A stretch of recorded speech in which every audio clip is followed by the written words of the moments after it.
Zach, thanks so much for joining the show, man. How you doing? Doing awesome, man. I'm just getting settled in for the night, ready to lock in on some hoops after this. But excited, get the adrenaline going by a quick pod before, and yeah, happy to be out here finally lined up with you. It's been a while coming. Yes, sir. We have been trying to figure this out for a while, and I'm very glad to be doing this. Zach does some really good work. We were just talking before the podcast. Said he's done some podcasts with Mark Cuban, Andrew Bogut, some really cool stuff that Zach has done. So we're very excited for this show. So our title of today's episode is our five biggest surprises of the season so far. But Zach, you know it. This is a Pelicans podcast, so we got to start off a little bit talking some Pels. So overarching things that you've seen, you cover the NBA as a whole. So overarching things that you've seen covering the Pelicans this year, are you seeing, like, what are your thoughts on Lonzo, the new additions, Stan Van Gundy, and the new staff? Anything that you're seeing that you're just like, they should trade Lonzo or they should hold on to Lonzo or anything like that? Yeah, that's probably the overarching theme right now on NBA Twitter is get rid of Lonzo and just dump him, figure that out. But I think it's way more complex than that. I really had a lot of high hopes for these guys coming into the year. I knew it would take time with losing their leader in Drew Holiday and Zion coming in right from the beginning and adding a lot more structure with Stan Van Gundy and hopefully getting a lot of these younger guys, Nickel and Kira Lewis. I wanted them both to get involved right away. Jackson Hayes, like there's a lot of moving pieces with this team. So they're 5-8 right now.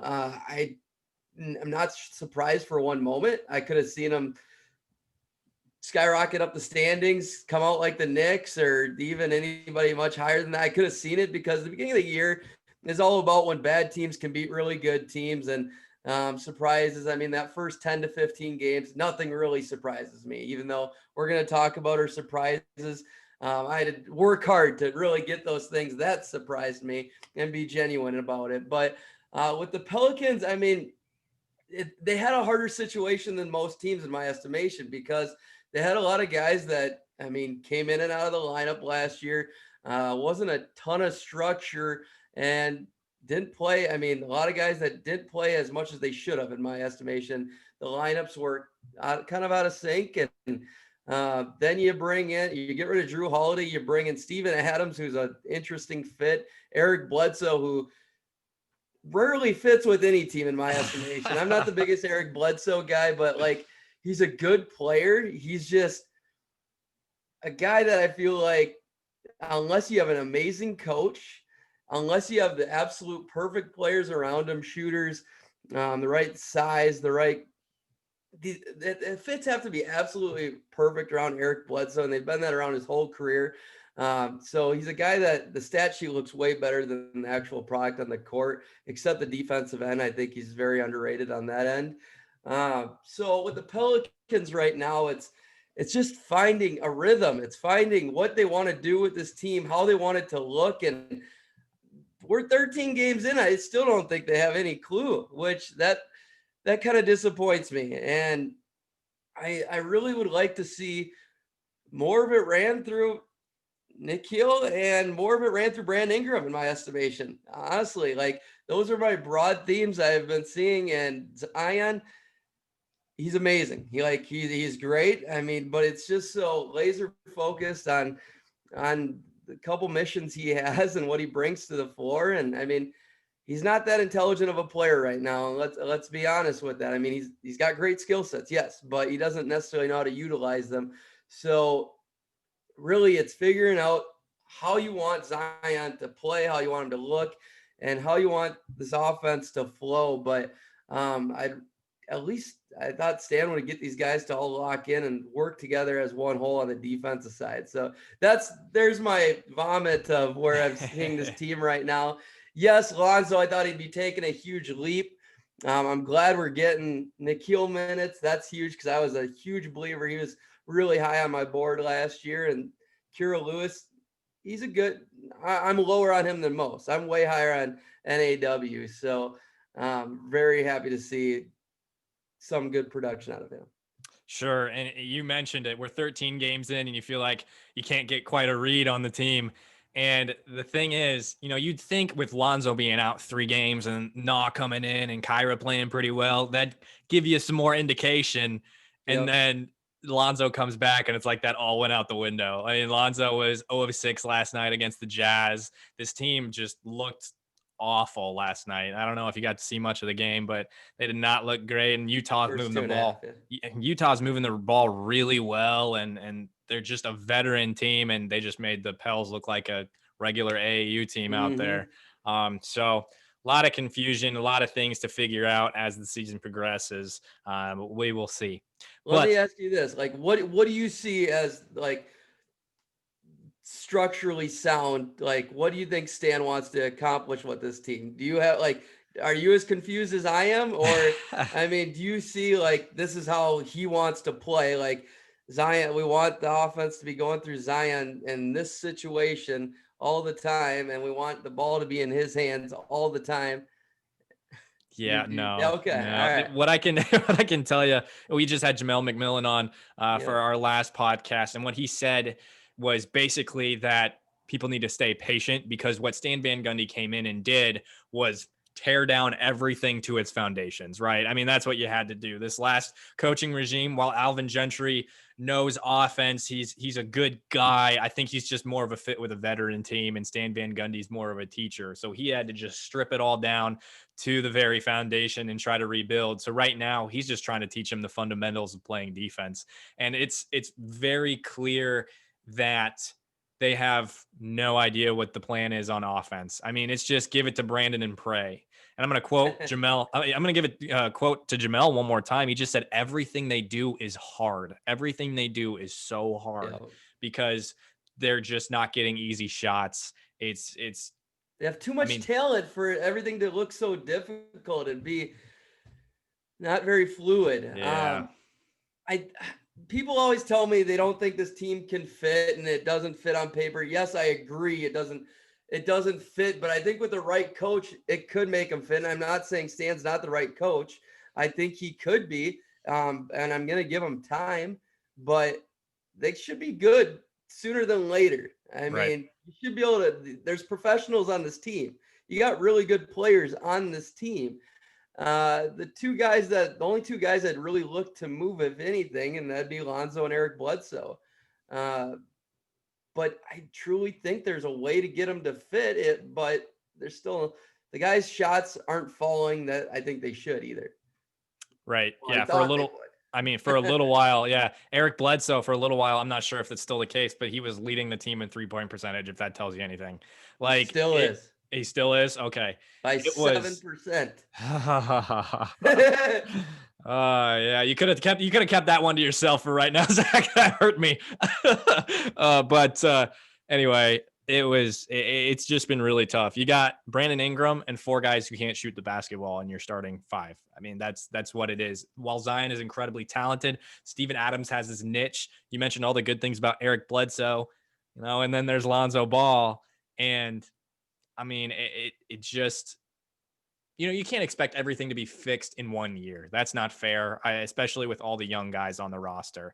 But there are glaring needs, and shooting is absolutely one of them. Dead last in the NBA in 3-point percentage. They allow the most threes a game, so they're giving up a bunch, and they're not making them. So it's just been ugly.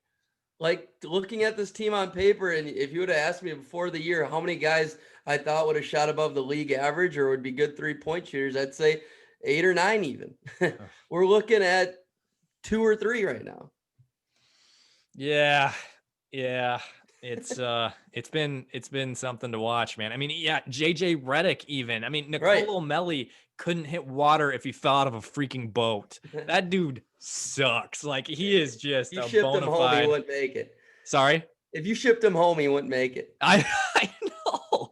Oh my gosh. He just like I mean, he doesn't provide any value on the defensive end of the floor. If he can't hit a 3, he provides Right. no value to this team. It's just been a rough go of things through these first 13 games, Zach, and we'll see how it plays out. Again, you mentioned it right away. You said it's tough to garner surprises on a list like this when it's early in the season because things happen in the NBA. It's a 72 game season, so we don't want to count the chickens before they hatch. But oh, It's been a rough go of things, especially after starting 4-2 and now Yep. going 1-6. But to transition here, we're talking a list of our top 5 biggest surprises of the season. And believe it or not, Zach and I, being the NBA aficionados that we are, we came up with more than 5. He's got 8, I've got 7. But we're going to do a sort of back and forth thing, and we'll see where things go. But this is going to be fun. And Zach, I'm actually going to hand the reins to you here. If you want to start off, and this isn't any specific order, at least for me, but if you want to throw a surprise at us that you've got for this season, go ahead. All right, I'm going to start it off with a banger. A guy that I thought, I've been thinking for years he could come out and be an MVP candidate. He's that valuable to his team. It's just, could he put up the statistics ever? And that was the big question mark. He's putting up the statistics, and it's not surprising me, but his team not coming along with the stats, and that's Nikola Jokic and the Denver Nuggets. So Jokic right now is just blowing things out of proportions right now. He's averaging 25, 11, 10, 57, 34, 85 splits, a 32 PER. Like, he's putting up an all-time stat line right now, and yet the team is 500. Okay. And if you would have told me he'd be putting up the stat line right now, I would have said the Denver Nuggets are damn near undefeated, especially this time of the year. It's frustrating, and I feel bad for the guy, and it's mainly because of his counterpart isn't very good. Jamal Murray, like my guy, who he's always been my guy. Now he's starting to look like I might be wrong from the draft, the original draft. Everybody was talking about the bubble magic, and I was like, yeah, it's going to transfer over. Nuggets are going to be one of the few good teams that are going to come out really hot versus in relaxation mode and hung over from the bubble. They're hung over as shit. They got way drunk. Yes, Michael Porter Jr. has missed a lot of games. I ran into him. He actually was on the flight with me right this day he got suspended, which is kind of an interesting story. That was kind of funny. He was on my flight from Kansas City to Chicago, and then Shams a couple hours later posted that he was suspended another week. This is before his last suspension. Did you get to talk to him? Did you talk to him at all? I went up to him. I'm like, Michael Porter. He laughs at me. He's like, nah, man. I'm like, yeah, I'll see you in the news, man. And a couple hours later, I didn't want to report him because I'm not that whistleblower. I'm not that guy. Sure. So I let Shams come out with it. And it's funny. I was 99% sure it was him until Shams, clarified it was. Right. That is crazy, dude. Good little side note there. But anyways, Nikola Jokic has always only led to wins his whole career. That's it. That's all he's been about. He's never been about these gaudy stat lines. I don't think it's because the stat line is taken away from the wins either. I just think the Denver Nuggets right now are not engaging on the defensive end. They don't because last year they came out of the gate so hot on the defensive end. They were a top 5 defense for literally the first half of the year, and then they fizzled off a little bit. But that's why they had such a successful year last year, is because their defense actually took a leap with not having a bunch of really good defenders on their team. Guys like Jokic and Murray became positive defenders. So what do you think the causes for the Denver Nuggets are right now? You mentioned defense. Obviously, that's a big problem. And who are they missing? Their big wing defender, Jeremy Grant. Now he's in Detroit, signed that contract with the Pistons, scoring a bunch of points. He's actually on my list here too. Nice. But yeah, the Nuggets just have come out flat. You said they were hungover as shit, and you put it very well. I mean, they've lost to the Kings twice, lost to Dallas, who we don't know what Dallas is. Hey, don't dog the Kings. Brooklyn pre-Harden, post-Kyrie, they lost to them as well. And I mean, their road trip, they're about to go on a road trip, and I thought I had that pulled up here. Let me see if I can find it, but it is. Yeah, it's a nasty one. Rough. Yeah, here we go. They are playing, if my internet would catch up here, Phoenix twice, Dallas, Miami, San Antonio. And then after that, they've got Utah at home. But that is not going to be a friendly road trip for the Denver Nuggets. I mean, Nikola Jokic is leading in them in all those statistics you mentioned, scoring, rebounds, assists, I think in steals as well. And Jamal Murray, I mean, he was a freak in the bubble, and he's just completely come out and Historical. not been that same guy. He's behind Michael Porter Jr. in scoring. I mean, I thought we had a potential bona fide star. I thought that was the leap. Whether it was just the fact that he could focus on the game and not be distracted by the outside world or what, but I don't know what it was for the Nuggets, but they're just not what they were. And I think in part of this being the beginning of the season and it being a small sample size, they're just coming off flat from playing so deep into the postseason. 2 7-game series, 2 come back from being down 3-1, and then you play the Lakers. And it was actually a decent matchup. Jeremy Grant provided a lot of value in that series, but it was a pretty short offseason for them. And they're fairly young, so that pushback or that bounce back was probably a little bit tough for them.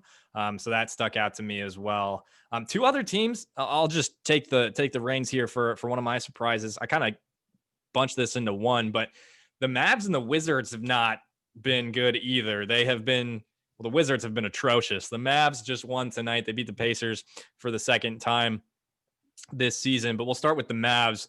Really, the whole league expected this team to be one of the main teams to contend for a title this season. Expected Luka to be on the run for MVP, but not only have they been depleted by COVID, they weren't necessarily playing all that well anyway. I mean, they were a historic offense last year, and they went out and got Josh Green, Josh Richardson to shore up that defense. They didn't have Kristaps Porzingis to start off, so they were struggling there. They couldn't quite get the offense in a flow. Luka's shooting 28% from 3 so far. I mean, prior to them losing all these guys due to COVID, they lost to the Suns and the Lakers. Fine. Beat the hell out of the Kawhi-less Clippers. Beat them by like 50. And then it was just a lot of mediocrity. They're just kind of so proud of myself before the year. I was shocked by how much everybody was on Luka for MVP. Like, it was like unanimous. 80% plus, I'd say. Like, people's like Luka. I had him 5th in my preseason MVP rankings, or it was 4th or 5th, right in there. And people were bashing on my list and whatever. I'm looking pretty damn good right now. And I'm like, Kristaps means a lot to this team. I mean, he played like an all-star last year. He was a borderline all-star in the West. He probably would have been an all-star in the East. And I mean, they had some big changes as well, but like, you're dealing with COVID, you're dealing with bringing in new guys to play with. And I just don't think the Mavs are as good as these other teams ahead of them. I just don't. And yes, I'm as big of a Luka guy as any. I really am. And he is shocking me how he's taken a little bit step back, but I mean, it happens. I mean, I don't expect him to be low, his stock being this low for a while. He's going to be coming right back up. I feel like he's going to be a really good shooter before we know it. But what the Mavs are doing really isn't surprising me that much, but I did have them written down on my list as well.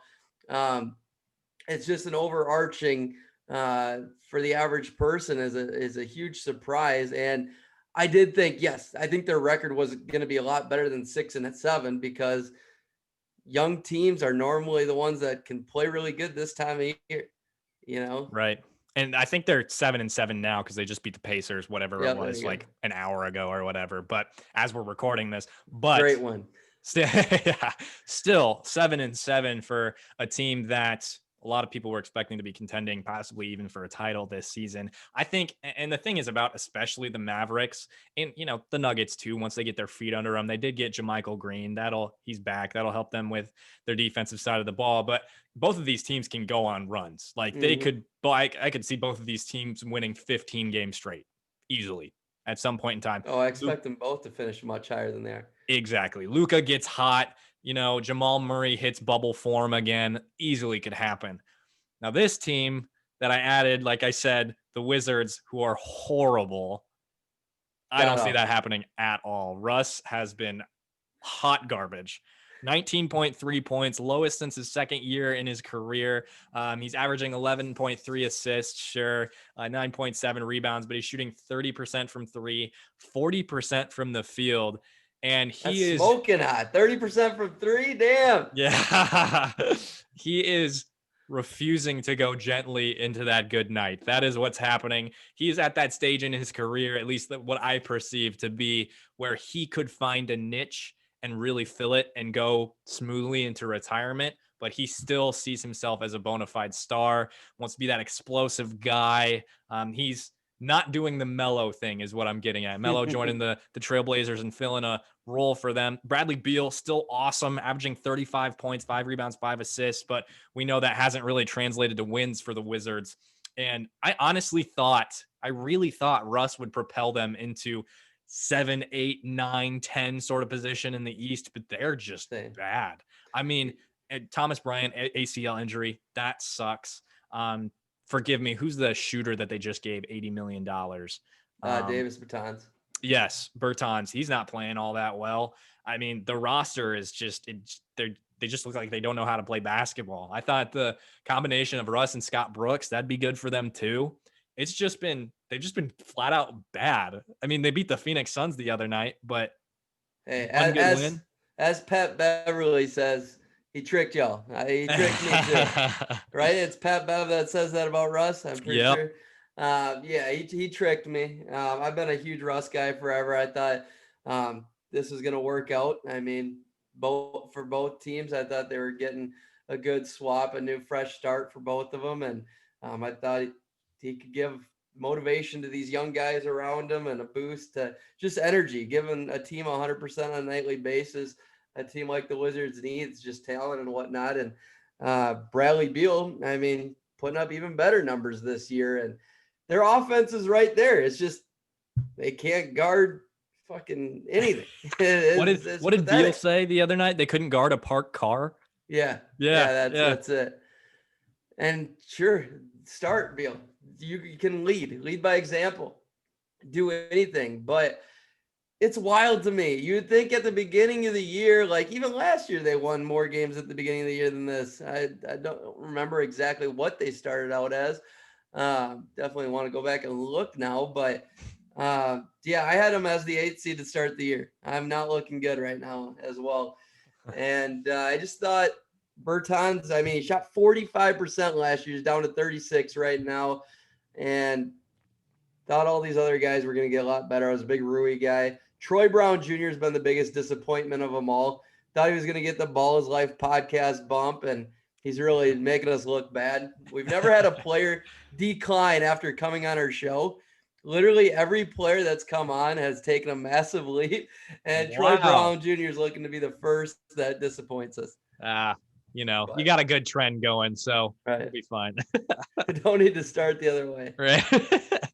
Now, I'm going to transition a little bit here in kind of the opposite direction, but two teams that have started off playing pretty good ball, one of which I do not believe in at all, and kind of the other one, we'll see. The first one that I do not believe in the slightest, and I feel like you're going to join me in this sentiment, Zach, is the New York Knicks. The New York Knicks have the worst owner in all of sports. They got a really young roster and it's just a lot of players that they threw in to the same roster. And that's just been the New York Knicks the last 10 years since Carmelo left, right? And for sure. But they started off the season 0-2, and then they beat Milwaukee 130-110, didn't miss a damn shot in that whole game, beat Indiana, beat Utah, beat Atlanta, and then they lost 5 straight. But then they won their last 2, one of which being a 105-75 win over Boston. Julius Randle scoring 22.8 points a game, grabbing 11 rebounds, dishing out 6 assists. RJ Barrett scoring 17 points, 7.6 rebounds, 3.4 assists. This team is playing not half bad. Austin Rivers going off one the other night. I think he scored 14 of their last 15 points in a win fun. Over the Jazz, I think it was. And to quote Chris Vernon from The Mismatch, The Ringer, he said, this is like Kobe stuff, what he's doing. And I'm sorry, but if you got to count on Austin Rivers to be like Kobe, probably not going to be all that successful in your season. Yeah, I didn't hear that one. Yeah, yeah. You can keep that one to yourself Right. for now. The other team that I've seen that is playing really good ball, at least in particular games, and they're contending with the Brooklyn Nets right now, actually, maybe about to beat the Brooklyn Nets in double overtime, up 136 to 131 as we're recording right now. That's the Cleveland Cavaliers, who just acquired Jarrett Allen from the Nets. Started off 3-0 with a win over one of them being the Philadelphia 76ers. Now won 2 of their last 10. But Sexland, I tell you, man, Colin Sexton's putting up 25 points. Darius Garland, 17 points, 6.8 assists. Andre Drummond, 19 points, 15.8 rebounds to lead the league. The Cavs, not half bad. JB Bickerstaff coming in, who's just kind of a interim, known as being an interim coach, and now he's got a full-time gig here with the Cavs, and Colin Sexton has made that leap. I believed in Darius Garland coming out of Vanderbilt, and he's looked good so far this season. I don't know how long they're going to hold on to Andre Drummond, especially with all the big men. Sexland is surrounded by trees, I think is what one of the guys said. They've got JaVale McGee, Kevin Love, Nance, who's Nance, longest. yep.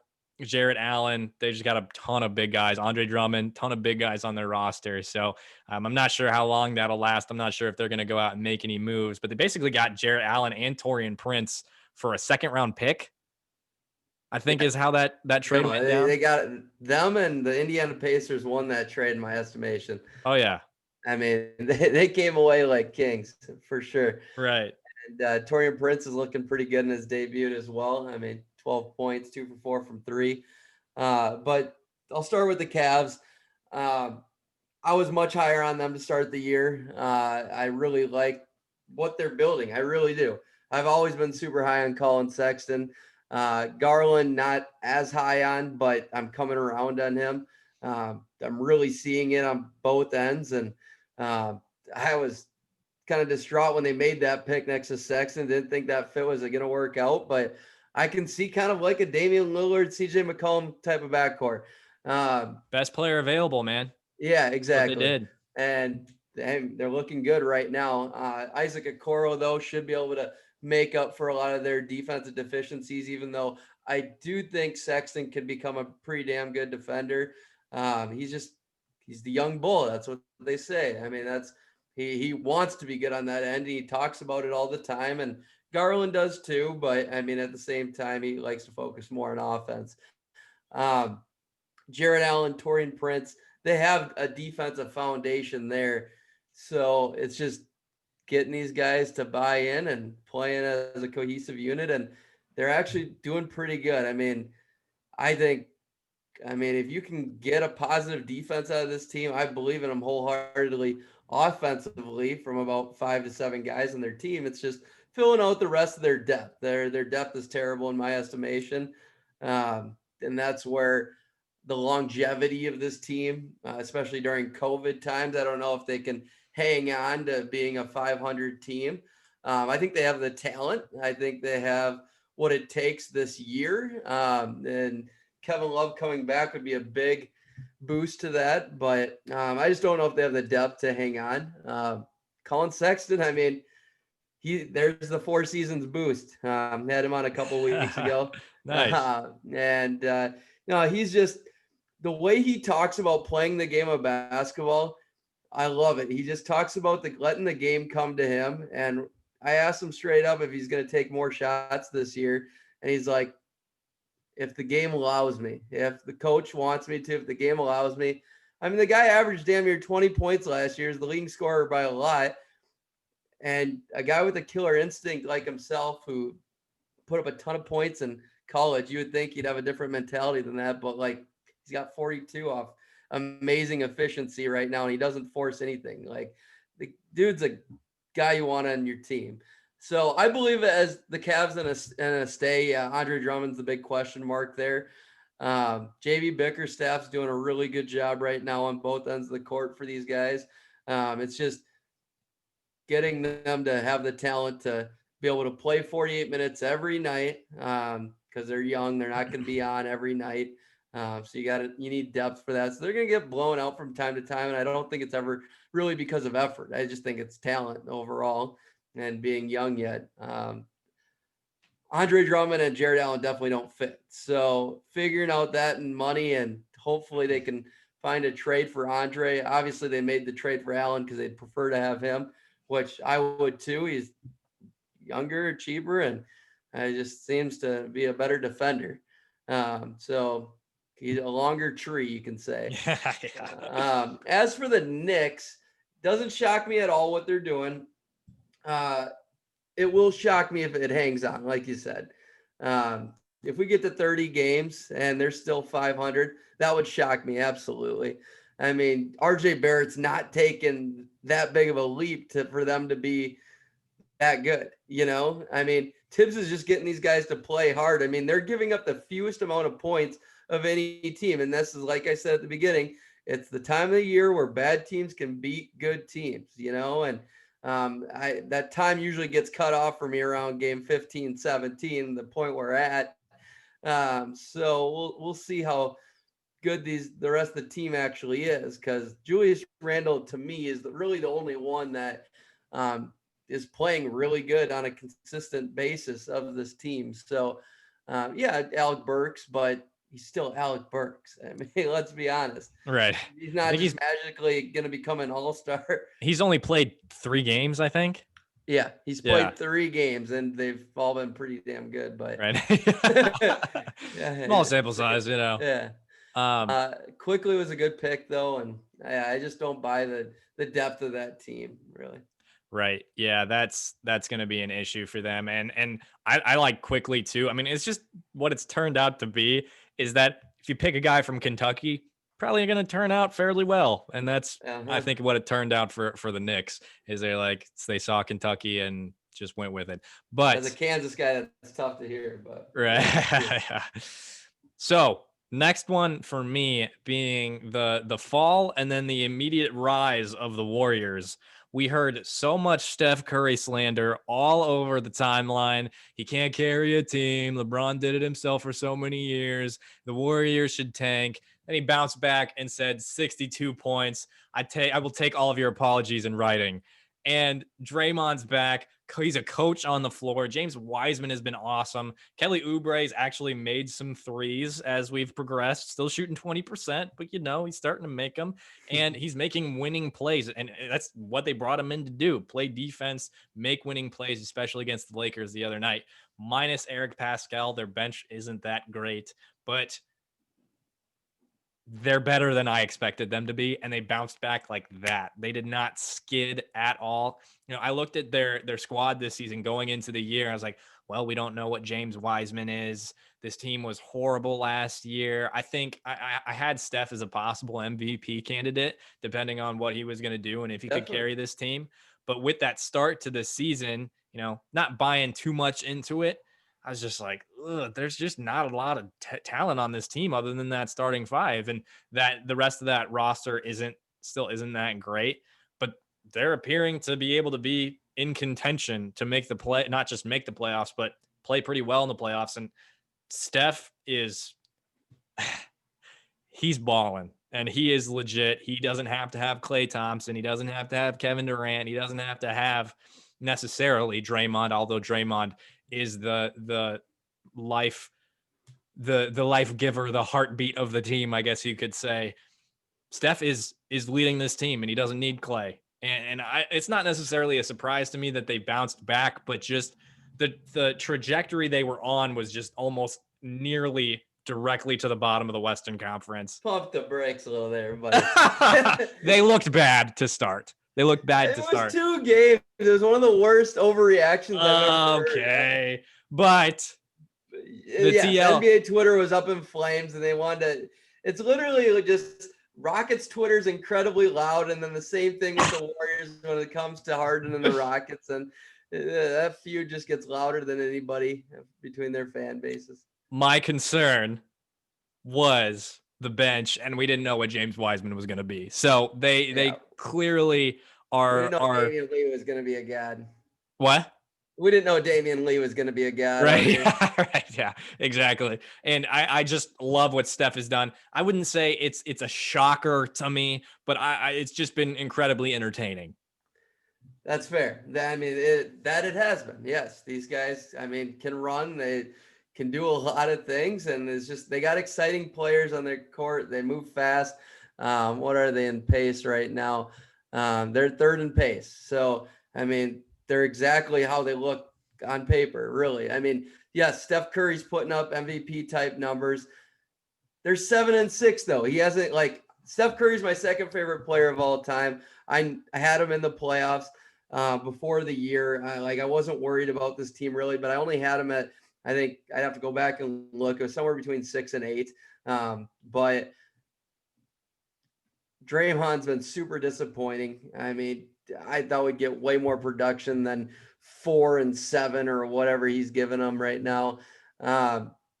Andrew Wiggins taking way smarter shots than he ever has in his career. He's actually playing positive defense, and he's hitting his smart looks. And that's something as a Minnesota Timberwolves fan I've never seen in my goddamn life. I mean, it sucks. It really like a smart basketball player coming out of 22 and Golden State, just mind blowing. It really is. But Steph Curry, yes, he's acting like people say LeBron and James Harden, where they make players so much better around them.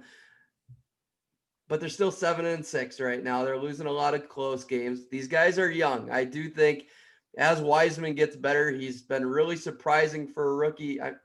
He's only getting 20 minutes. They got to unleash him. They got to play him more. I really want to see that. Paschal's been kind of disappointing for me, but at the same time, on paper, it's like 53, 38, and 81 are his splits right now of 20 minutes a game. Then I realized he's only played a couple of games. Yeah. So that's why he's been an imaginary guy. He just hasn't played a lot.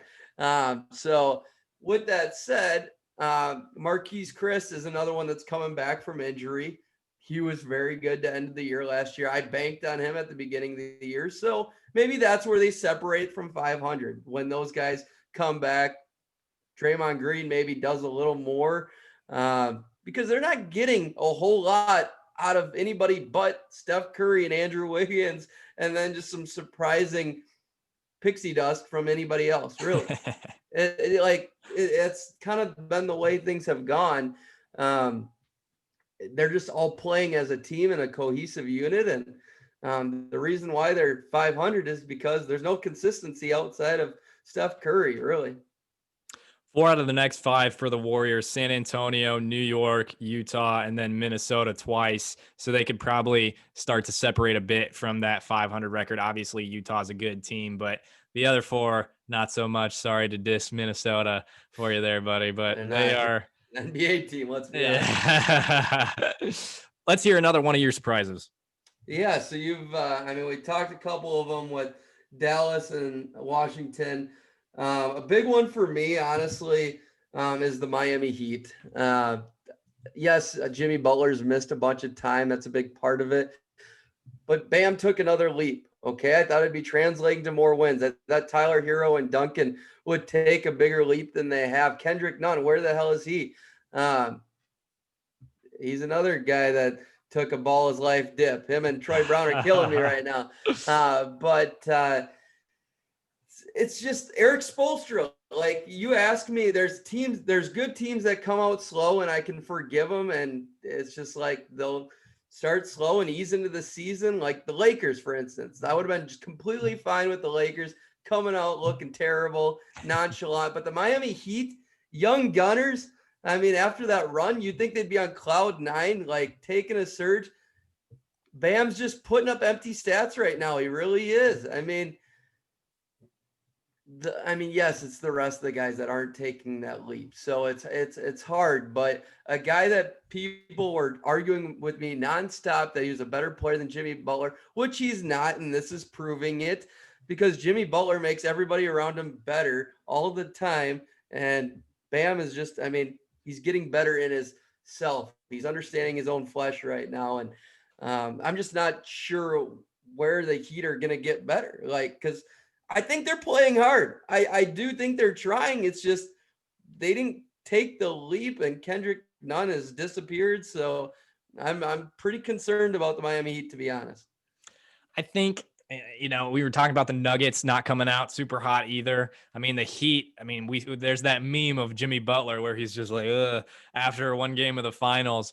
And I think that is part of it, obviously, and not having Jimmy is a big part of it. I think That's huge.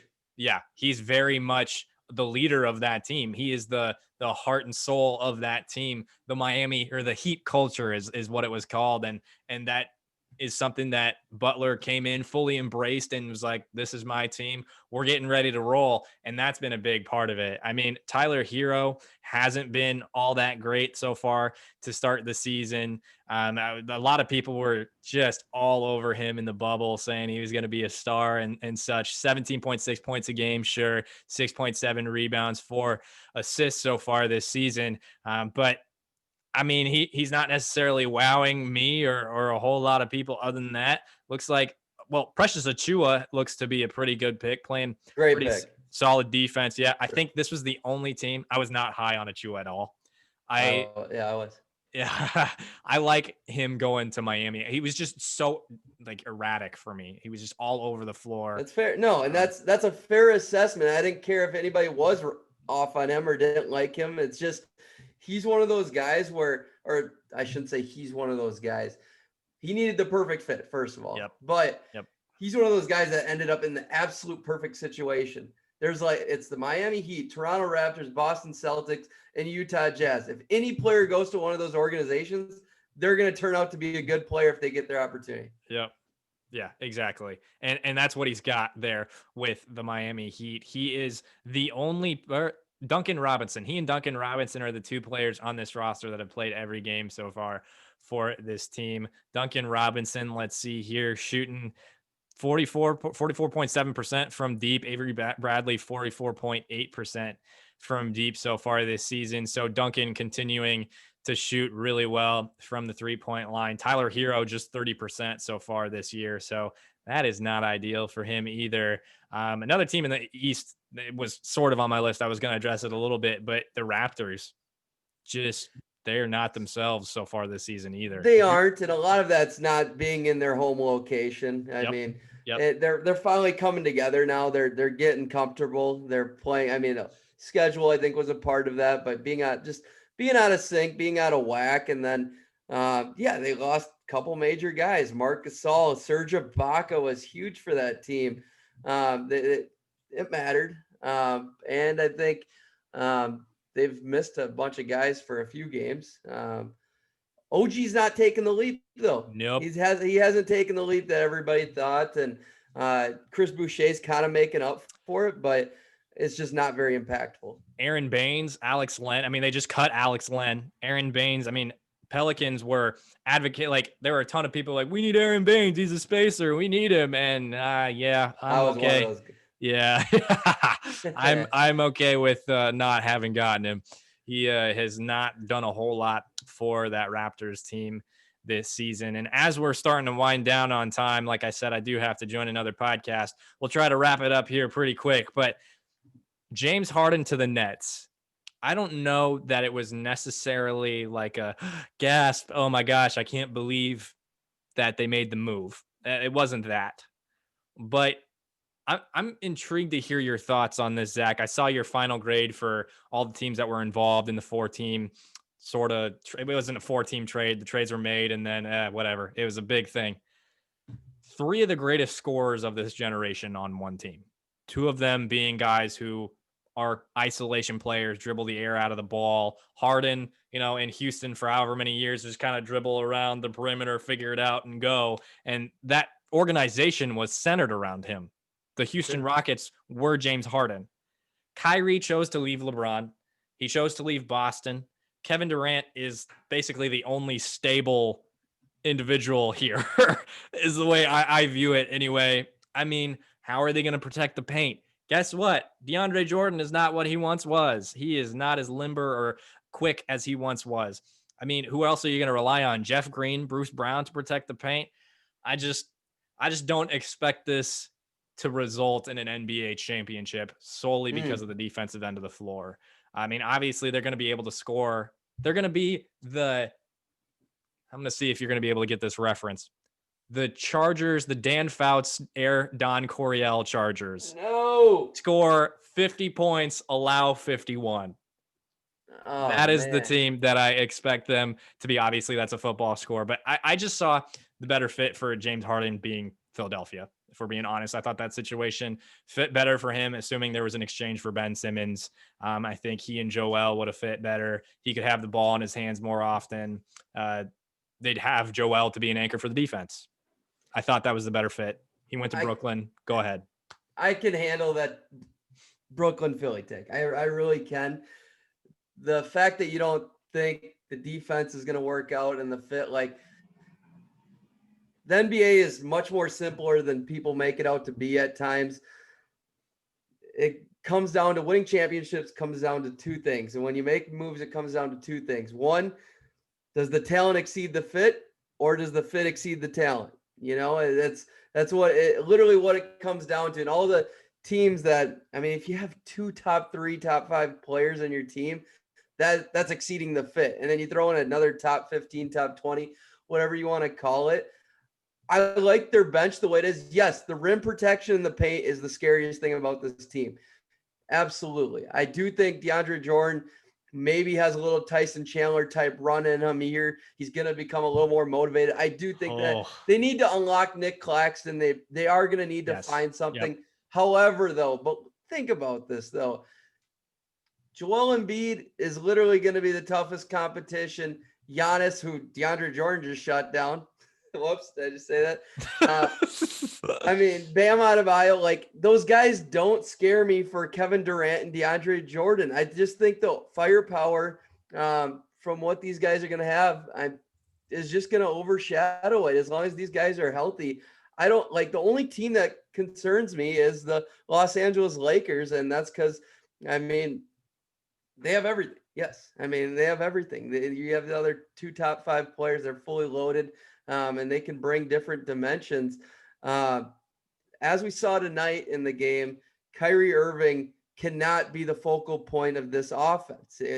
We've seen this throughout his entire career, no matter what, whether it's with a other top 15 guy in Jason Tatum or it's LeBron James, the greatest player. Kyrie's got to be the third wheel. He's got to play a lot more off ball. He took the most shots tonight, and that's why the Cavs lost and had the largest usage. Harden and KD have to be this team. KD fits with literally anybody and everybody. Yep. He's one of the most versatile players of all time. But yeah, I am not concerned. I'm only excited whatsoever. I just didn't want you to start. You didn't go all the way there, but I listened to John Hollinger and Nate Duncan today, and I'm going to straight up call them out. They lied 5 times in like the first 3 minutes today, and it drove me nuts. And I like John. He's been on my show, and he's a nice guy and everything, but I was worried you were going there. So they said they wouldn't have done the Harden trade, which I think you're crazy if you wouldn't have done it. And like they said they couldn't have given up anymore. Yes, they could have. The Rockets could have asked for Spencer Dinwiddie. They could have asked for Landry Shamet, Bruce Brown. There's plenty of other stuff they could have asked for. They could have wanted Kyrie Irving. Maybe he was there. Don't know. But then they said Harden doesn't play defense. He's a very good defender when he wants to be and when he's locked in. That's the key, man. That's the key. I mean, you don't need to. In the NBA, the defense is becoming less and less. And I mean, but you got to play defense in the playoffs, right? Correct. I mean, there's that's another story with Harden there. I don't think it's necessarily been his defense. I mean, that's a different conversation. But they also said Harden and KD only have a 2-year window. Are you insane? These dudes are only 31. Like, there's 5 years, 4 to 6 years, good years left. And are they referencing the contract or just like in general? No, in general. They really? said they have a 2-year window. That was their exact phrasing. And it's like, if that's your rationale, if that's what you're going by and listening to, like, that's so flawed on so many different levels. Like, LeBron's 38. Yeah. Like, he is an anomaly. Like, I look at how fast fast KD came back from this injury looking almost damn near 100% already. I'm not ready to say he's 100% because he's not a force on defense right now. Yep. But he's easing his way in perfectly, and he will get there. You can see it clearly. But he's at least 90, 95-ish. He is. Yeah. I just don't know about Kyrie. We know he's a little eccentric. Right. We know that he's an oddball. He's just a little bit different. He thinks he is a phenomenal player. Kyrie might have the best handles I've ever seen. If not, he's top 5. The dribble brothers are unbelievable. Exactly. I would feel. And finishes. That dude can finish. Let me wrap it up when I say, you make the move 10 times out of 10. James Harden, top 5 player the last 10 years, whatever it's been. Because while I don't think they are the title favorites by my evaluation of the Lakers, obviously, the Bucks just don't have quite the meat and potatoes to quite get there. They don't have the offensive firepower. He was my last surprise, by the way. He's kind of been disappointing come out of the year. Yeah. Free throw shooting, what the hell? 1 of 10 the other night? Good God. But I just don't think that Kyrie, I mean, we know Kyrie. He's got this label on him now. He's got this narrative surrounding him. He wants to be the guy who has the ball, right? He wants to be that guy. That's who he believes he is. That's who he believes the team, how he believes the team will be the best they can be. The last few nights with just KD and Harden have been fucking awesome. Fucking awesome. They are, I mean, they're in sync and they played 2 games together already. I mean, it's obviously they're going to get better and better. And James Harden isn't as fit as he has been in the past. Picks and pin downs for Joe Harris for right. Jeff Green. Yeah, exactly. So we'll see if they can protect the paint. We'll see how DeAndre Jordan can fare. Getting rid of Jarrett Allen, I was just like, oh yeah. They didn't even. That's the thing. They didn't need to get rid of him. Like they could have brought back PJ Tucker. They could have even tried to get Andre Drummond.